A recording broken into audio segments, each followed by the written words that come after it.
We bought the Wax Museum from its old location up in Granby Row in Parnell Square, and we reimagined it. We wanted to redesign it and add different things to it to make it a bit more special. Thus, it became the Wax Museum Plus. We were looking for a location for 4 or 5 years, and thankfully we found a new location in the old Bank of Ireland Arts Centre in the Armoury building, what used to be the Armoury building before 1800.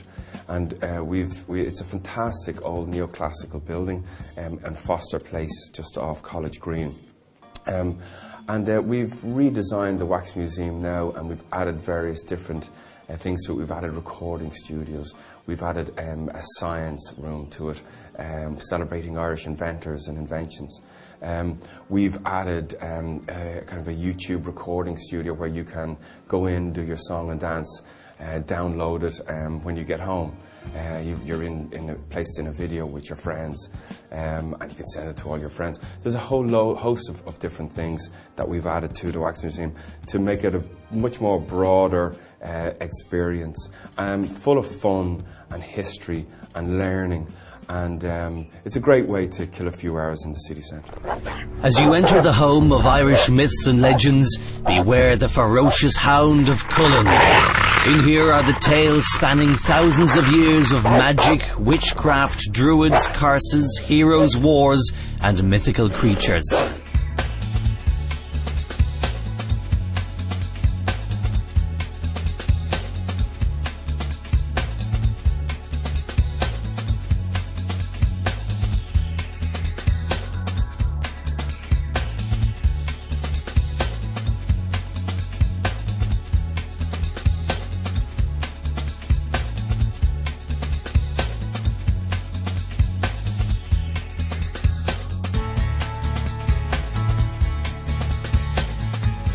People that would mainly come to the museum are tourists, families, school groups.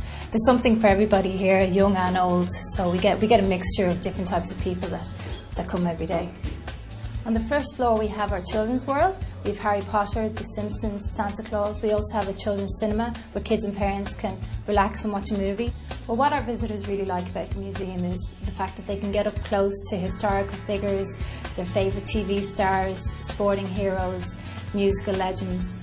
Also, there's a plus factor. It's the National Wax Museum Plus. We have Irish Heroes of Science and Discovery exhibition on the first floor. It's a place where people can spend a day here and relax in a coffee shop over a cup of coffee and enjoy time with their family and friends. When you come into the Wax Museum, there's a variety of exhibits, wide-ranging. It starts off with the President of Ireland being met at the reception. It goes then from into the writer's room. This is the room we are in here now, where you can sample some of the works from Sean O'Casey or Oscar Wilde or Brendan Behan. There's an audio going with every exhibit, so it's kind of quite descriptive. And as I say, we add a bit of fun to it. And from then you can go down into the dungeons of the dungeons of this building, which used to house the gold bullion of Ireland, and previous to that the arms when we were beside the House of Lords. So you've got this mysterious vaults downstairs in the basement where we've managed to insert the vaults of time. So you've got Irish history going from the Iron Age right up through the Normans, through to the Battle of the Boyne, onto the famine, 1916 Rising, and then it ends with the Good Friday Agreement. People can take pictures beside the exhibits. You can touch and hold them, whereas years ago they were behind glass. So that's part of it. Then you've got the Chamber of Horrors and the more macabre aspects to life. From there you go into the children's area and the children's world, where you can get everything from The Simpsons to there's a cinema there, a puppet theatre show, and it goes on there into the science room, which is full of inventions that you can push and pull, and is celebrating Irish inventors. They've played an amazing role on the international stage. For instance, Ferguson changing all of food production with the additions he made to the tractor. Very simple, but very effective. There's the priest, Nicholas Callan, who would have invented the induction coil that today starts every car in the world. And so on. There's for schools and colleges, for families, there is a lot of fun to be had, but also mixing fun with some education.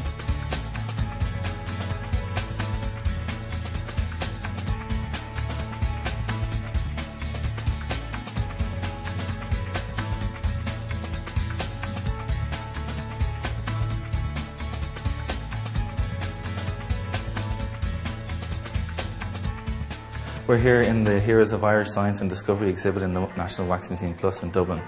I was asked to make this exhibit by Paddy Dunning, the owner of the museum. It was to represent the heroes of Irish science from back in the day. These people are really interested in life, they were interested in discovering things, they had a passion for everything. They were very clever, but they worked really, really hard, and this is the most important part. So I wanted to bring this knowledge to people today of all these heroes, and they're very, very exciting people. Well, when people come into the room here, there's a couple of things that happen. There's a lot of information about the heroes and their life stories, the things that they've done. There's also interactive exhibits which try and explain the main things that these people discovered or invented.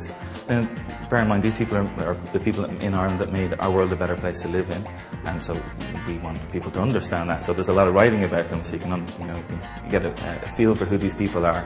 But the interactive things are very important, because then you can learn hands-on what it was that they did. This is Robert Mallet. He's been known as the father of seismology. He invented the seismometer. He used to use his invention to measure seismic waves moving through the beach in Killiney as he exploded huge explosions.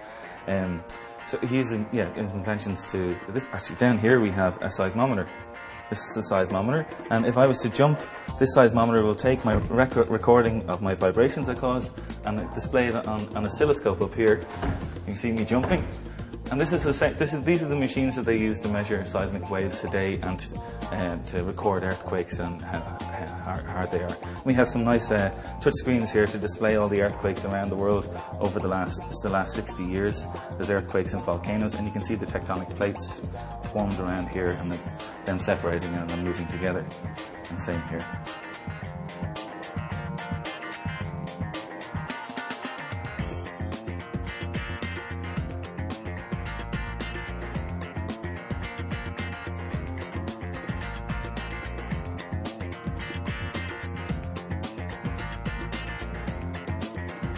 Well, there are two types of processes involved, depending on whether the character is to be modelled from somebody who is deceased or who is living.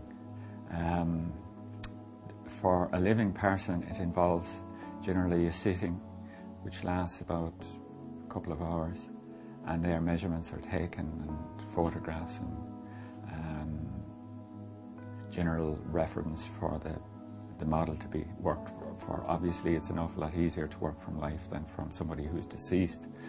But for somebody like George Best, for instance, who is deceased, you're down to the type of photographs that are available, and you're lacking a lot of information, but you try and compensate as much as possible.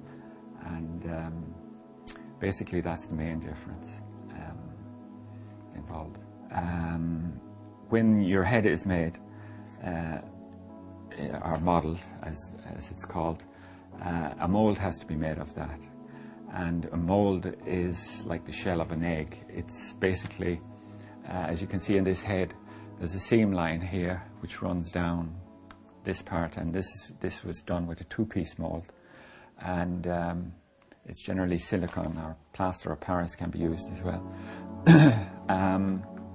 And into that you pour your wax, and from that you put, when you take out your wax head, you put in the eyes, and then you're faced with implanting the hair, generally one at a time, and which is a long process.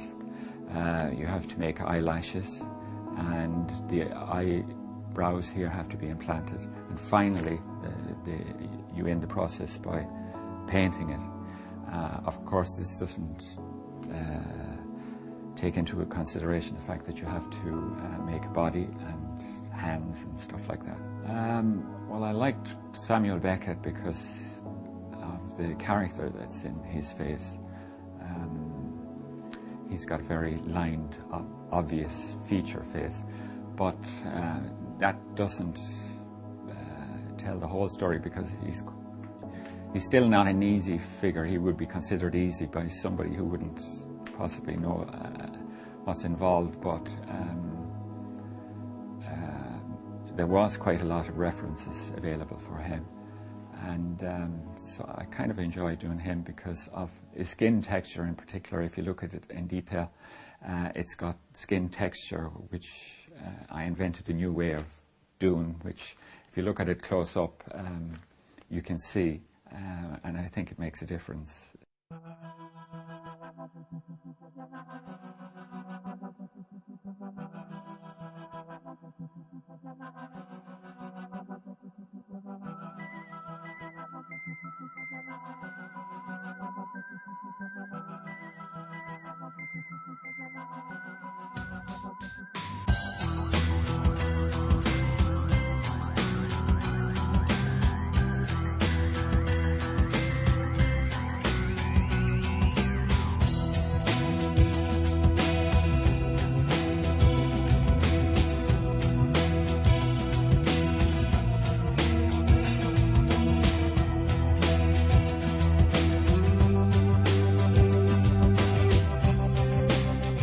We are located at Foster's Place in College Green, just beside the old Bank of Ireland, which used to be the House of Lords, and this building was the armoury. We used to store all of the guns and ammunitions before 1800, and then after 1800 it was used to store all the gold bullion. So the location is very historic. And it's very central. There's car parking, there's also other museums you can go to, there's galleries, and we're right in the heart of Temple Bar, right at the bottom of Grafton Street. So it's a great location, it's very accessible for the tourist and for anybody living or coming into Dublin. After centuries of British rule, the battle for Irish independence exploded to life in the 1916 Easter Rising.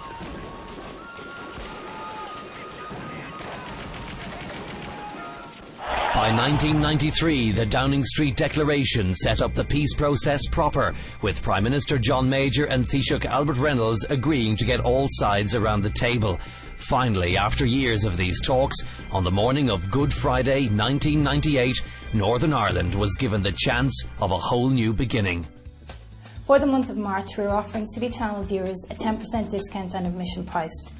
So we look forward to seeing you all here at the National Wax Museum Plus.